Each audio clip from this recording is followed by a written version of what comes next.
Hi, distinguished ambassadors, Congress personnel, and our friends and partners, good afternoon. I'd like to welcome you all and thank you very much for coming today. We will open the co-hosted event by Embassy of Hungary and Sasakawa Peace Foundation. The panel discussion with His Excellency Mr. Péter Szijjártó, Minister of Foreign Affairs and Trade of Hungary. War or Peace, Security Challenges and Global Outlook.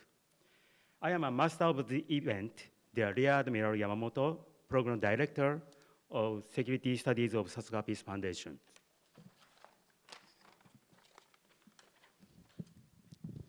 This event has 3 sessions. The first, His Excellency Mr. Péter Szijjártó will speak on the security challenges and global outlook from the perspective of the Hungary, Europe, and NATO. The second half will be panel discussion with the minister, including the 2 Japanese experts, and will conclude with a Q&A session. Okay, so before the minister's speech, I'd like to introduce His Excellency Mr. Péter Szijjártó, Minister for Foreign Affairs and Trade of Hungary. The Mr. Péter Szijjártó, born on October 1978 in Como, Rome, graduated from the Tutor Gergely Benedict High School of GL in 1997. Subsequently, he conferred his degree in the Faculty of Foreign Affairs at the University of Economic Sciences and Public Administration in 2002 in Budapest. Mr. Szijjártó, being member of the Parliament for Fidesz since 2002, having started his 6th term in 2022. Communications Director of Fidesz between 2006 and 2010.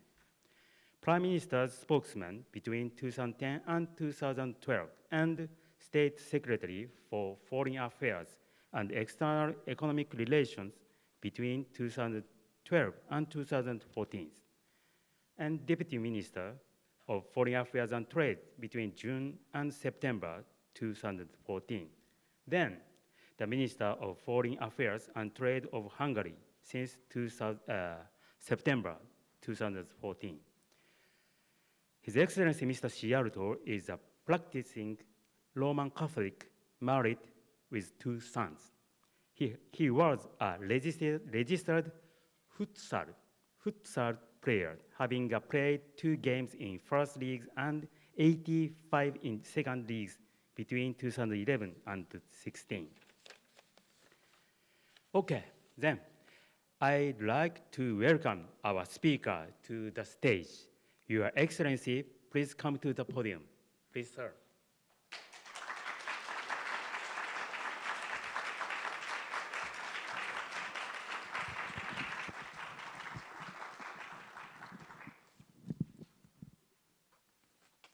Good afternoon. Thank you so much for accepting the invitation of the foundation and of our embassy.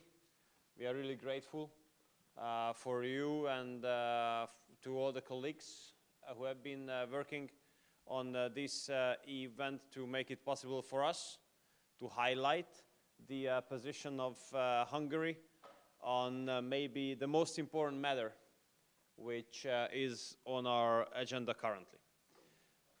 But first, before I start, I just would like to clarify where I'm coming from. I'm coming from a country in Central Europe, a region which has a pretty complicated history. And part of this complicated history are those 40 years which we have recently suffered under a communist dictatorship. A communist dictatorship in a time when the world was divided into blocks. We basically lost 40 years of our lives. We have experienced how it feels to be oppressed by the East and how it feels to be neglected by the West. We all know, we Hungarians all know, how it feels to fight for freedom while getting no assistance from those from whom it would be hoped or expected. Therefore, Hungary is a country which is super concerned currently about the growing chance of this world to be divided into blocks again. We Hungarians do not want the upcoming years to be characterized by division of blocks. We want the upcoming period of time to be characterized of connectivity. Connectivity which would mean for us a system of international cooperation being based on mutual respect, which is now missing a lot from international politics, and aiming at reaching mutual benefits. Now, connectivity, mutual respect, mutual benefits, all these seem to be kind of science fiction. Having a look and having an understanding about the current global security situation and the developments globally and in Europe as well. Where does my pessimism stem from? Well, it does stem from the fact that Hungary has been living in the shadow, namely in the neighborhood of the war in Ukraine for more than 2 years now. And although we bear no responsibility for this war going on in our neighborhood, although we are not mistaken for this war to be launched, although we do not take part in this war, although we do not consider this as if it was our war, but contrary to all these, we have been paying a pretty high price for this war. And living for more than 2 years in the neighborhood of this war, that makes us being confronted with the consequences and with the impacts of this war, which are pretty dramatic. Since the war has been launched, Hungary has been carrying out the largest humanitarian operation of our history ever. We have received more than 1 million refugees. There are still more than 1,500 schools in Hungary where kids of the refugee families are being enrolled. We have been giving equal access to all refugees from Ukraine in Hungary to the education system and to the healthcare system. And we have been giving incentive to employers in Hungary who are ready to employ members of the refugee families. In the meantime, since we are living in the neighborhood of the war, we are suffering from the economic consequences as well. Based on the economic reaction of the European Union, namely sanctions, the energy prices have increased a lot for Hungary. Before the war, our national energy bill, national energy import bill, used to be 7 billion euros annually. Now, since the war has broken out, this sum has increased to 17 billion euros, plus 10 billion euros in a year for even less energy sources, equaling 5 to 6% of our GDP. We could and should have spent this money for much better and much rational and much more necessary goals you can imagine. And these energy, since we are absolutely imposed to energy imports. We are a landlocked country without any kind of oil or gas fields. We have to import most of our demanded energy resources.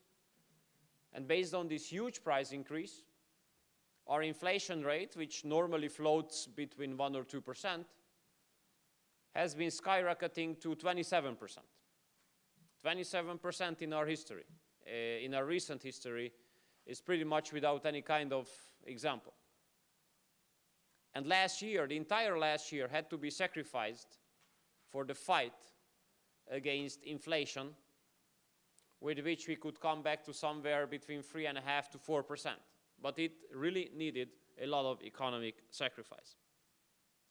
And what I'm going to tell you about the war and about the possibility of peace, you would not hear from any other representative of any other European government. You can take it for granted. Maybe maximum another one, but maximum.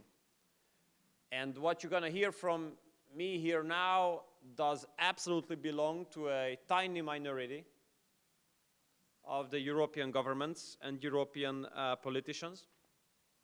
What I'm going to say here goes absolutely against the liberal mainstream in Europe. But I do believe that it does belong to the global majority. At least this is my experience stemming from the multiple meetings with non-European colleagues of mine. So first of all, I want to start with the obvious, not to be misunderstood or misquoted on that. Hungary is absolutely against the war. Hungary has been condemning this war from the very beginning. This is not a matter of debate. There's no debate about what we think about the war in Europe. But there's a debate about what we think about peace and what we think about how it would be possible to make peace finally in our neighborhood. Hungary is a pro-peace country, and this is the issue which is now on the highest point on our agenda. According to our position, the strategy which has been put together by Europe and the United States as an answer, as a reaction to the war, has failed. It has failed entirely. We do believe that this conflict, this war, should have been isolated instead of being globalized. And we do believe that the two major elements of this European and partly American strategy as a reaction to the war in Ukraine, so two aspects of this strategy have failed really. First, the sanctions, and second, the weapon deliveries. And when I say failure, I don't mean it from a communication perspective. I don't mean it as a political statement. But I do mean it as a representative of a government who has taken part in all the debates in the last more than 2 years in the European Union about these measures. And as I say it as a politician who looks at these measures from the perspective of the goals. Because whenever we had debates, whenever we have debates in the European Union, either about the sanctions or about the weapon deliveries, my primary question is, what is the goal? What are the goals? Because without having an understanding about the goals, I do believe that no really good decision can be made about the instruments. When it comes to sanctions, what have been the goals of the sanctions? When we discussed the first package back more than 2 years ago, I raised this question. And then the answer was the following. Peter, that's me. The the goals of the sanctions are the following.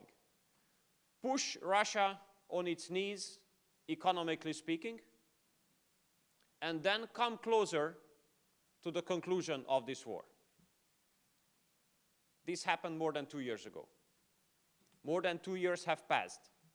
13 packages of sanctions have been admitted by the European Union. Is Russia on its knees economically? Well, far away. Are we closer to the conclusion of the war? Definitely not. So when I say that the strategy based on sanctions is failed, I don't say it from a perspective of politics. I say it from the perspective of the goals we have agreed upon. None of the two have been achieved. And now what is the reaction of Brussels on that? Now we are discussing the 14th package. You understand? You failed 13 times with the same thing, try the 14th. It's a bit against Hungarian logic, but we might be too specific. Basically, I mean, we have invented the Rubik Cube as well, so I mean, we must be very special, I understand that.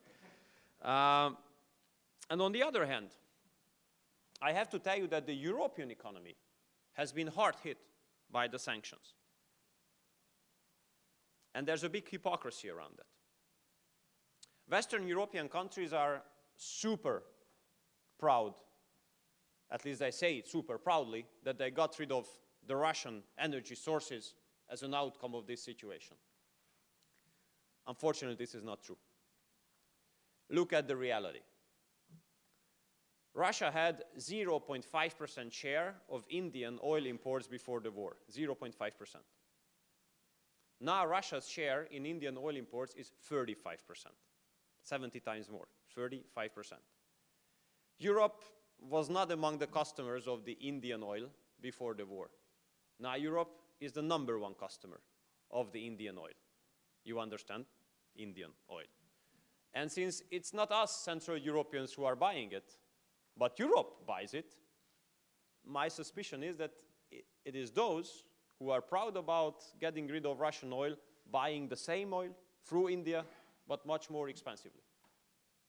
On the other hand, when it comes to gas, okay, Western European countries are super proud about themselves not buying Russian gas anymore.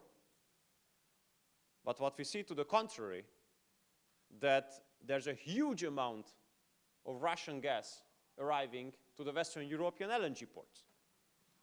We are not buying Russian gas from the LNG ports. We are buying it pipeline directly from Russia. So it must be those buying the Russian LNG gas who say about themselves that they don't buy Russian gas anymore. So there's a big hypocrisy in this regard. The outcome of the sanctions is that what used to be bought by Europe before is now being directly, now is being bought indirectly more expensively. Doesn't seem to be very effective in this regard. We are, and if I may highlight another part of hypocrisy, we are usually being under pressure to cut our nuclear cooperation with Russia. We in Hungary have been utilizing nuclear energy for more than 40 years now, and now we are building 2 new big nuclear blocks with Rosatom, which is the state nuclear energy company of Russia, based on a contract stemming from 2014. I'm personally responsible for the investment. So Rosatom is the head constructor, the main constructor. But if you go to the site now, you see huge works going on. But you see American, German, and French subcontractors working there, paid by Rosatom. And when you look at the data of the uranium supply of US last year, you might be surprised. The #1 uranium supplier of the United States last year was the Russian Federation. So when it comes to reality on the ground, when it comes to the physical reality, you will hardly see any kind of overlap with the political communication. When it comes to the weapon deliveries, when I speak about weapon deliveries, you should know that we are the only NATO member state which has not delivered weapons to Ukraine. So when it comes to the weapon deliveries, they prove it very clearly that there's no solution on the battleground for this war. What you have on the battleground dead people, and destruction, but no solution. Because the Western world has spent multiple hundreds of billions of euros so far, or dollars if you wish, so far on weapon deliveries. Could Ukraine break through? No, it couldn't. So that's why I think it would be really highly timely to understand that this war cannot be won by any of the two parties. Cannot be won by any of the two parties. Ukraine cannot win because the experience, last 2 years, multiple hundreds of millions of euros, no progress. And on top of that, we have to admit that you cannot win a war over a nuclear superpower. But Russia cannot win either, because these weapon deliveries are enough to more or less keep the status quo, just to allow a couple hundred meters or kilometers movement to this or that direction of the front line. So neither Ukraine nor Russia cannot win this war. But then the question is, if neither of these two can win the war, based on the experience of more than 2 years now, what should happen? Negotiations should happen. And for us, the question is not whether they should take place or not. The question is only when. And here the saying, the sooner the better, is really rightful. Why? Because the later negotiations will be started, the more people will die. The later negotiations will be started, the more destruction will take place. With every day spent in this war, there are more and more people dying. And here I would like to highlight a very special Hungarian standpoint, and I'm not quite sure too many of you would be aware of it. There's a big Hungarian community living in Ukraine, 150,000, mostly very close to the Hungarian border. You know, it's a very special place because there are old people who basically have never left the place where they have been living, and they were citizens of at least 3 or 4 different countries. This is again part of the complex situation of history in Central Europe. So these are indigenous Hungarians, okay, living there, 150,000. And since they are Ukrainian citizens, they are also mobilized to the Ukrainian army. Now you might have seen some videos how it takes place nowadays, but they are being mobilized. Since they are mobilized, most of them are being deployed to the front line, and many of them have died already. So while no Dutch, no Luxembourgish, no Swedish, no Danish people have died in this war, thanks God, and hope this is going to remain the same, but there were many Hungarians who have died in this war. And we Hungarians do not want more Hungarians to die in this war. And generally speaking, we Hungarians don't want any more people to die in this war. And sorry to say, the only way we see lives can be saved is just an immediate ceasefire and starting of the negotiations about a peace agreement. When the war broke out, 2 days after, I called my colleague, Minister Lavrov, and I called the head of the presidential administration in Kiev, Mr. Yermak. And I told both of them, look, we in Hungary are ready to offer fair, level playing field, safe circumstances to both of you if you want to discuss how to find a way out of this war. Please come, and we are ready to take good care of you. This offer of ours has still been valid. I just wanted to underline that. And I also would like to tell you that it is not easy nowadays to represent this kind of position in the debates taking place in the European Union or in the North Atlantic Alliance. And I tell you why. Because the space for a rational dialogue in this regard is absolutely shrinking.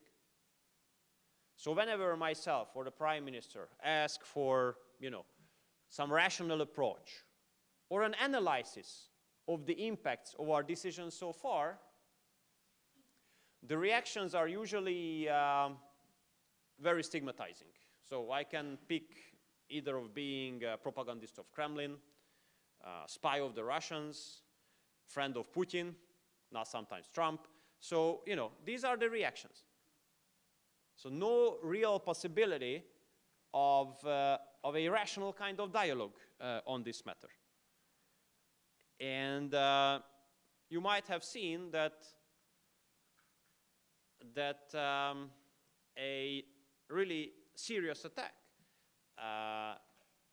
an attempt for assassination, has been committed against the other prime minister in Europe who is in favor of peace, Prime Minister of Slovakia, Robert Fico. He's the other prime minister, besides my prime minister, Prime Minister Orban, who usually speaks for peace. But regardless of all these sad developments, I do believe that we have to strengthen our position to stand up for peace as soon as possible. And I tell you why. Because if you look at the European political arena, you see more and more crazy statements being made by leading politicians of Europe. More and more crazy statements which are becoming more and more dangerous than ever, and which raise an even higher risk of escalation than whenever before. You hear European leaders speaking about European or NATO boots on the ground of Ukraine. Or you hear European politicians now speaking about application of nuclear weapons. These are extremely dangerous and crazy ideas which are bringing forward a real risk of escalation of this war. And we are living in a neighborhood. And when escalation starts, it does not start thousands of kilometers away, it starts in the neighborhood. And thank you, we don't want that kind of escalation. And the only way to avoid such kind of crazy developments to take place is to stop this war immediately. As long as the war goes on, the risk of such kind of crazy ideas will be there with us. And the most dangerous things are now happening, I think, in NATO. Because we all know that in case there's a direct confrontation between NATO and the Russian Federation, it equals World War III. I mean, I don't think we would have a big debate on that. And when the war has started, we in NATO have made a very clear decision, united one. All 30, I think that time we were 30 of us have signed up for that decision. And the decision said that NATO is not party to the war. And number two, everything must be done in order to avoid any kind of direct confrontation between NATO and Russia. And what I see now, unfortunately, is kind of an attempt to erase this red line we have drawn together. And with the recent decisions of NATO, namely increasing the coordinating role of NATO when it comes to weapon deliveries and training of the Ukrainian soldiers, plus a 100 billion euro financial background for that, those bring NATO closer to this war than ever before. Therefore, we Hungarians made it very clear that there's no way a Hungarian troop would take part in such kind of action. No way such kind of actions could take place on the territory of Hungary. And no way a single Eurocent is being spent on such kind of actions from the money of the Hungarian taxpayers. But I think the question should be raised why such kind of dangerous and crazy ideas are being brought forward now. And I think the answer comes from the world of team sports. You know the proverb in team sports, best defense is offense. And what I do believe is that the European leaders are not ready to admit the obvious, that the strategy so far has not worked out. Because in case of admitting the failure of this strategy, the question will be raised, who is responsible for this failure? Why this kind of strategy was pushed forward? And since the negative impacts are being tangible on the everyday life of the European people, I'm pretty sure that these kind of questions would be raised. And I do believe that these leaders would like to avoid being held responsible, and they also put risk of such an escalation just in order to avoid being held responsible. So contrary to all these, what I have listed so far, not very positive, we Hungarians still do believe in a diplomatic solution. But in order to have diplomatic solution as a reality, you need diplomacy. You need channels, you need communication, you need diplomacy. And for me, as an experience for the last almost 10 years as a foreign minister, diplomacy does not mean that I only talk to those with whom I agree entirely. That's not a big achievement. Everyone can do that. Diplomacy means that you talk even to those with whom you have major disagreements. I think that is called diplomacy. And therefore, we Hungarians have never cut the relationship, we have never cut the channels with Russia. Because we do believe that if the channels of communication are being cut, the hope for peace is being given up. And we don't want to give up the hope for peace. And I also would like to tell you that it's very easy and very comfortable, you know, to say bad things and bash the Russians in Washington, in Berlin, in Brussels, in Paris. Very easy. Very easy. Doesn't need too much courage. What needs courage is to tell them directly, or to tell them directly in Moscow. And I keep on telling my colleagues who usually bash me for, you know, being the friend of the Russians and the spy and whatever, that I was the only one among the European foreign ministers who went there and told them, the Russians, that it's bad what they are doing, we condemn it, and please stop it openly, publicly. I took part on the Russian Energy Week meeting. There were around 1,000 people in the hall. I was sitting next to the Deputy Prime Minister of Russia and some of the leaders of the biggest Russian energy companies on stage. And I said there, the war is bad, it's really bad to us, we condemn it, please stop it. I mean, in Washington, in Brussels, in Berlin, it's easy. Let's confront in diplomacy and say it eye to eye. That needs some, you know, courage, I do believe. And it would be great if more of us were ready and brave enough to do so. It could help. If there's no dialogue, there's no solution for sure. Therefore, we have always been against the over-politicization of international organizations. And we all respect all those attempts. We try to put together peace conferences, but believe me, if a peace conference does not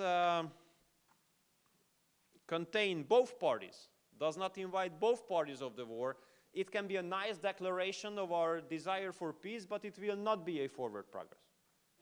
So when it comes to peace conferences, we do believe that both sides should be invited, and then those two should agree on how to make peace finally. Not easy. Not easy. That's why I think the question is how it is possible that a small country like us can afford to stick to this position ever since the war has broken out. Now, I'd like to tell you that Hungary, the Hungarian political system, represents a very unique stability in Europe. We have been in office for 14 years now, no coalition government, 14 years having two-thirds majority based on elections. That's what usually European Parliament, European media, European politicians refer to as a dictatorship. But since we have won this majority on elections, this is an outcome of democracy. Because if people vote in favor of a two-thirds majority of a political family in 4 consecutive national elections, let's have the suspicion that they might support what the government has been doing. That they might think that this is the right way forward. And they might think that it should be continued. So we never agreed with those kind of definitions, you know, in politics that democracy or a political system can be called as democracy if it is being governed by the liberals. No. I mean, it depends on who are elected. If the people elect the conservatives, the patriots, the Christian Democrats, it is a democracy as well. A liberal government is not a precondition of a political system to be democratic. And you know, last time, 2022, our elections took place 1.5 months after the outbreak of the war. And there were two very, very clear positions. One represented by us, pro-peace, one represented by our opposition, leftist opposition, mainly European mainstream. We won with the biggest margin ever in our history, 55 to 35, regardless of the fact that the whole opposition, all 7 parties, ran on the same ticket. So what I represent here is not a political product of our party, but this is the will of the Hungarian people. Last point. How we will come to peace negotiations. Who or what would encourage, push, advise the two parties at war to sit around the same table? Well, I don't think there would be any politician in the world currently who could achieve this. Then the question is, who might be in the future? And sorry to say, but we only see one possible candidate in this regard. And that's why we are crossing fingers when it comes to the US presidential elections. Because we see that if President Trump can come back, he might have the chance, or he would be the only one who would have the chance to advise, urge, let's pick a verb, the two parties to sit around the same negotiating table. And if you look at a track record of President Trump, I think that's promising as well from this perspective. So let's see. Let's see whom the American citizens will vote for, and let's see whether it's President Trump, and let's see whether President Trump can make his best in order to achieve peace in our neighborhood. But all in all, what I can tell you as a summary is that we still do have the hope that once common sense will win over dogmatism in foreign policy, and we have the hope that once the desire for peace will take over the war psyche in Europe. Once again, this is a message from a minority position in Europe, but definitely a message from the very neighborhood of this war. Thank you so much for your kind attention.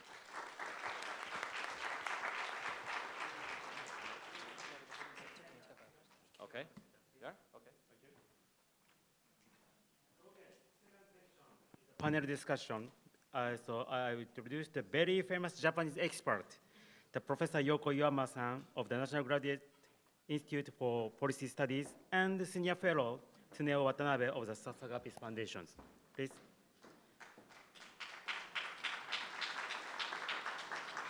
So I will now hand over to the Tsuneo-san, Watanabe-san to moderate. Please.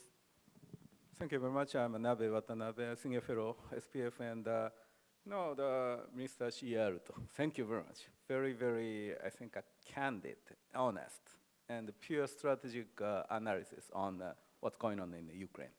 And several things we need to discuss about it. So I think my question to going to the boss, I think Minister and Dr. Iwama about it. The reason is simply, no, your discussion is a very, very critical. I fully agree with. We really need to end the war, and as soon as possible, is less victims. That's clearly, and also sanction is not so effective. That's we proved many lessons, and probably we need to tackle on what we should do, especially we are located in the Indo-Pacific area, and we have a closer relation with the Hungary. So my question to both, somehow the overlapping to the what minister talked about it, how we approach to the end of the Ukraine war, especially how we put both sides, the Ukraine side and the Russian side, put on the table. Because it seems to me Russians are not so easy to go to the negotiation table. I think the same for the Ukraine. So I'd like to hear your opinion, especially the Hungarian side and what Japan can do. And to Minister, I think what Japan can do, help. So which one first? Maybe the Dr. Iwama. Okay, thank you very much for giving me this opportunity, and it was really an enlightening speech, I would say. And it's been a long time since I personally discussed this matter with a Hungarian, so I found it very interesting. I mean, of course, we all want the war to end, right? Nobody wants this suffering to continue even a single day, and you think about the sufferings that everybody is going through on both sides. And my thought often goes to the First World War and how difficult it was to end that war. And nowadays I think every day as a student, I thought, you just have to decide you end and you end, but it's not that easy because you need to keep the peace, just signing a paper doesn't bring you a peace. You need to be able to keep it. So in order to achieve a peace in Europe, you need, first of course, you have to bring both sides to the table, but then you have to find a line and a status for both Russia and Ukraine. And that is awfully difficult, I think. And you need commitment from both sides, both the Americans, the Europeans, and the Russians. So there's been a lot of discussion going on about what status to give Ukraine, what kind of guarantee you can give them, right? And a very simple solution would be admitting them into NATO. And I think very recently, Mr. Rasmussen has spoken about this. There's also been talk about some kind of security guarantee from the Americans, not directly in NATO, but from the Americans. Now we've gone through this actually before in what is called the Budapest Memorandum, right? And you must be aware of it. So I would like to hear your opinion about, is it possible to go back to some sort of Budapest agreement, or is it possible that Europe accepts Ukraine in NATO, or is there something else that's possible?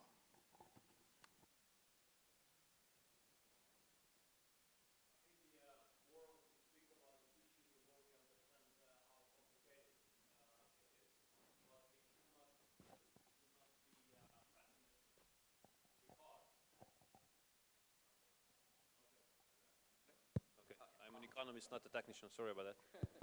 But I made it, okay, and it's not bankrupt, so that's good. The more we speak about this issue, the more obvious it is how complicated it will be to overcome. But we have to understand some facts, okay? First, whether we like it or do not like it, Russia is going to be part of the regional reality in Europe. And we are living very close to Russia. There's only Ukraine in between, okay?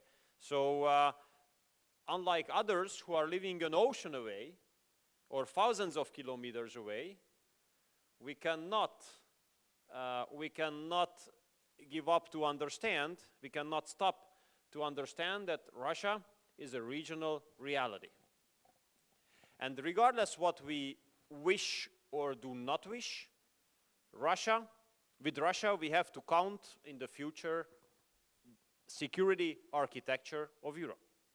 This is a fact. This is a fact. In the meantime, I do believe that it is possible to find security guarantees for both Ukraine and Russia. It is possible because it was possible as well. Because for a while, we were living more or less peacefully in Europe with the same construction. There was Ukraine, there was Russia, there were the other countries, and there was no war. Okay, so it was possible. And what I do believe is that if something was possible once, it should be possible again. Now, I cannot give you a full scenario for a peace negotiation, and the reason for this is that we are not party to the war. And that's a big difference between us and other European leaders. Because most of the European leaders think that they are party to the war. Most of the European politicians feel and think that this is their war as well. Most of the European politicians think and say that Ukraine is protecting Europe and the European democracy. Our position is a bit different. Ukraine is protecting itself in a very heroic way. They need a big respect in this regard. But they are protecting themselves. They are not protecting us, they are not protecting Europe, they are not protecting the European democracy. They are protecting themselves in a very legitimate way, by the way. But we don't think that this would be our war. So therefore, Russia and Ukraine should sit around the same table. And I do believe that the biggest and strongest countries could put together a structure which would be able to ensure the future security of both. Whether Ukraine can become a member of NATO and the European Union, I don't believe that. It's not realistic.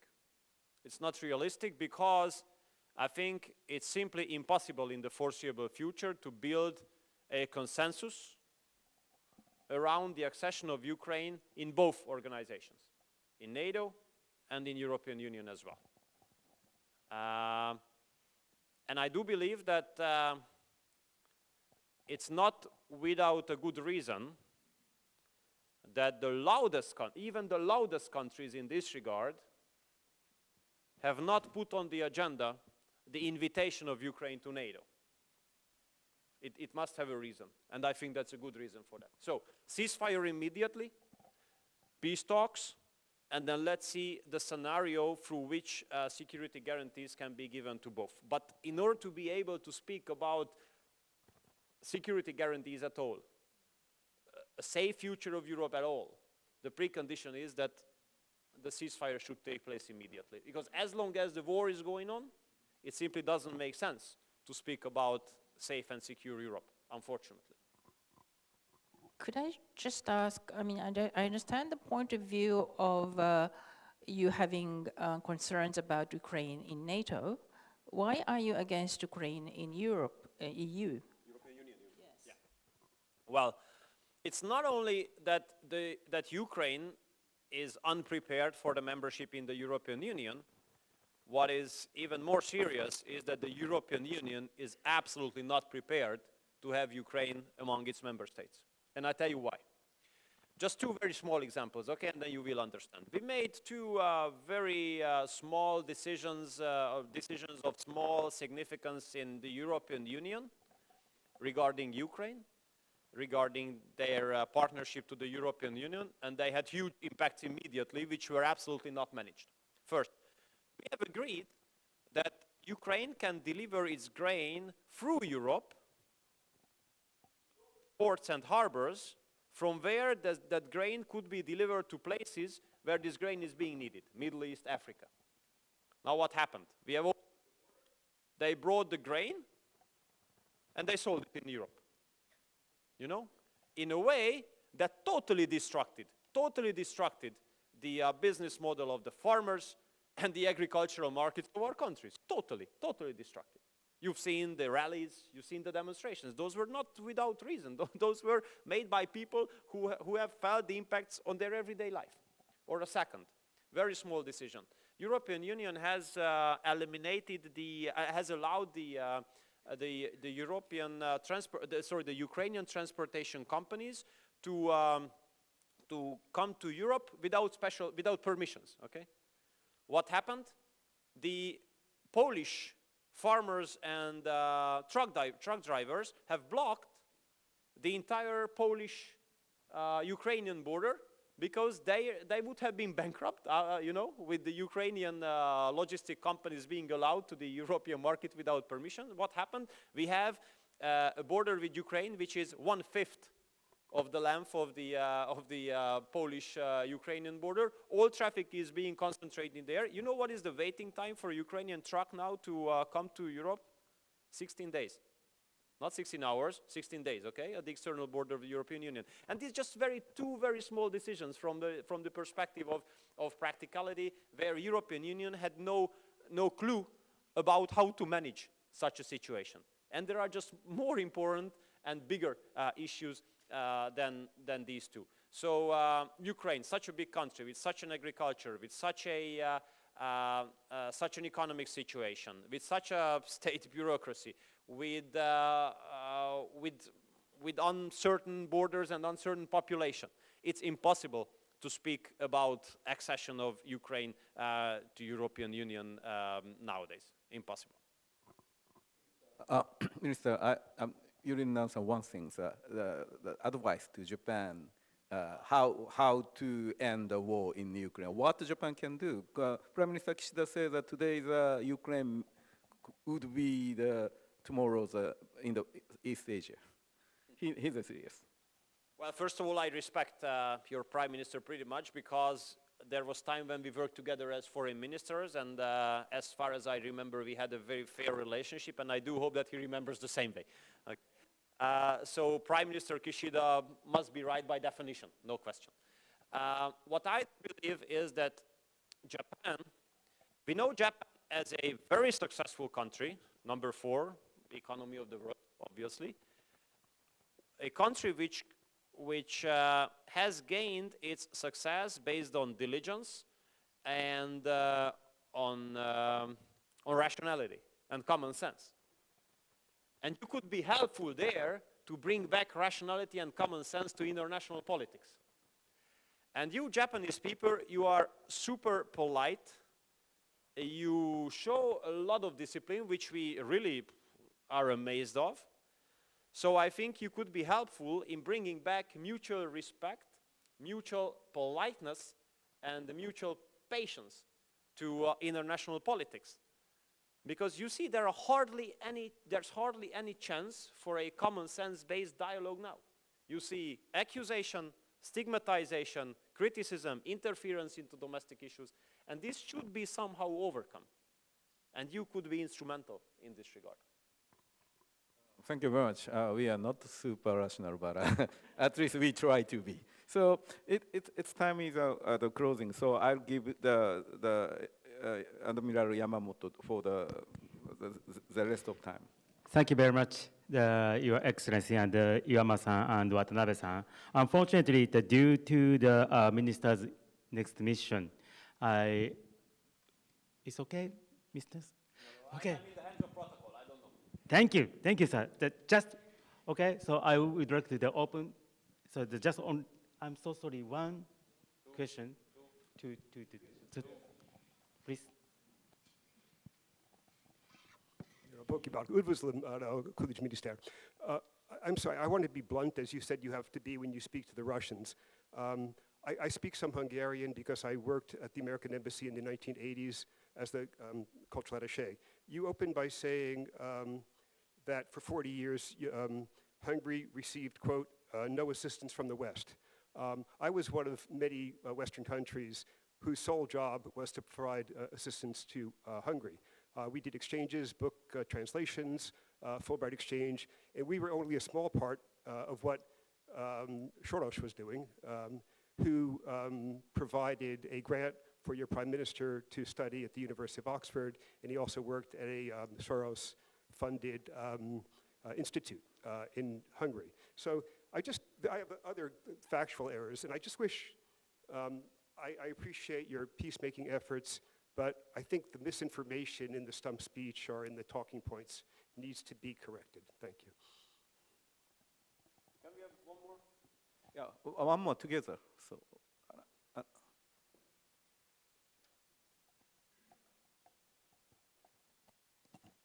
My name is Shoichiro Taguchi. I'm from Nikkei, a Japanese newspaper company. Thank you for this wonderful panel. I have a question regarding the possible peace plan. Apart from European countries, like Brazil and China has their own mind for peace plan. I'm sure that they don't think that they are the part of this war, but still has some idea. So what are your opinion to their plans that might have some impact, especially China's plan, given that Hungary is quite friendly to China? Do you have any intention to work with Beijing in this respect? Thank you. Well, thank you so much. Regarding the first question that maybe I have not been able to say exactly what I wanted to say, but then I make another try. For freedom,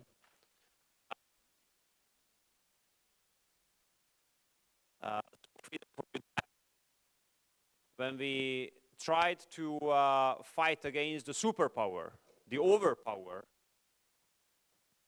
Radio Free Europe was circulating the fake news that the Western teams to help us are just around the corner. So keep on fighting. The help is just, which has never happened.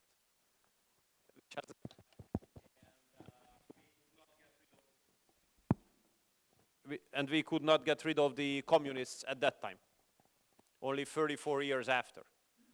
So we highly value all those who have given us any kind of support to be able to survive those very dark 40 years, where most of the Hungarian families have suffered one way or the other, like mine as well. So we always respect those who tried to help in the ways you have described, but when it was about the real hard question, whether we can get rid of the communists, whether we can gain our freedom, no one came to help us.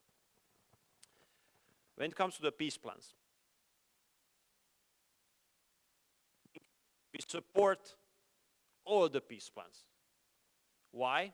For two reasons. Number one, because they do exist. And number two, they are about peace, in one or the other way. But we do think that all peace plans deserve to be negotiated, at least. When it comes to the plan of President Zelensky, when it comes to the plan of the Chinese, or when it comes to the plans of whoever, all of them has a worth to be discussed, because discussion about these peace plans one by one bring us the hope that once there will be peace. So, and when it comes to our relationship with China, you know, I mean, what I see in Hungary is the following. You know, we became kind of a meeting point for the Eastern and Western economies. Because parallel to listening to my German colleague who usually speaks about decoupling and de-risking, what I see is that the German automotive companies and their Chinese suppliers are working so tight together in Hungary, you know, that in some occasions they build their factories next to each other, so they are not forced to use public transport, public roads to go from one factory to another one. We are the only country in the world where the three German top premium car makers and the three Chinese top electric battery manufacturers are being present. And I would love to think that it is only the fantastic investment environment which we created, which attracted the biggest Chinese companies of the world to come to invest in Hungary, but that's only partly true, I have to admit. The other part of the truth is the Germans, you know, the companies of whom are being very attractive to the Chinese suppliers to meet in Hungary. And you know, last year, as far as I remember, there was 870 billion euros of trade, 860 billion euros of trade between the 27 member states of the European Union and China. Our share was 1.5%. So when we use the terms friendly, tight, strategic, then let's leave some room for reality and for figures as well. And you know, all the qualifications should be based on those. So, but to the main point of your question, we do support all peace plans to be negotiated. Thank you, Your Excellency. So I'm so sorry, so very limited chance. So now, His Excellency, the Minister, Mr. Szijjártó, will leave this event. Thank you so much. Thank you for the invitation. Thank you for your kind attention.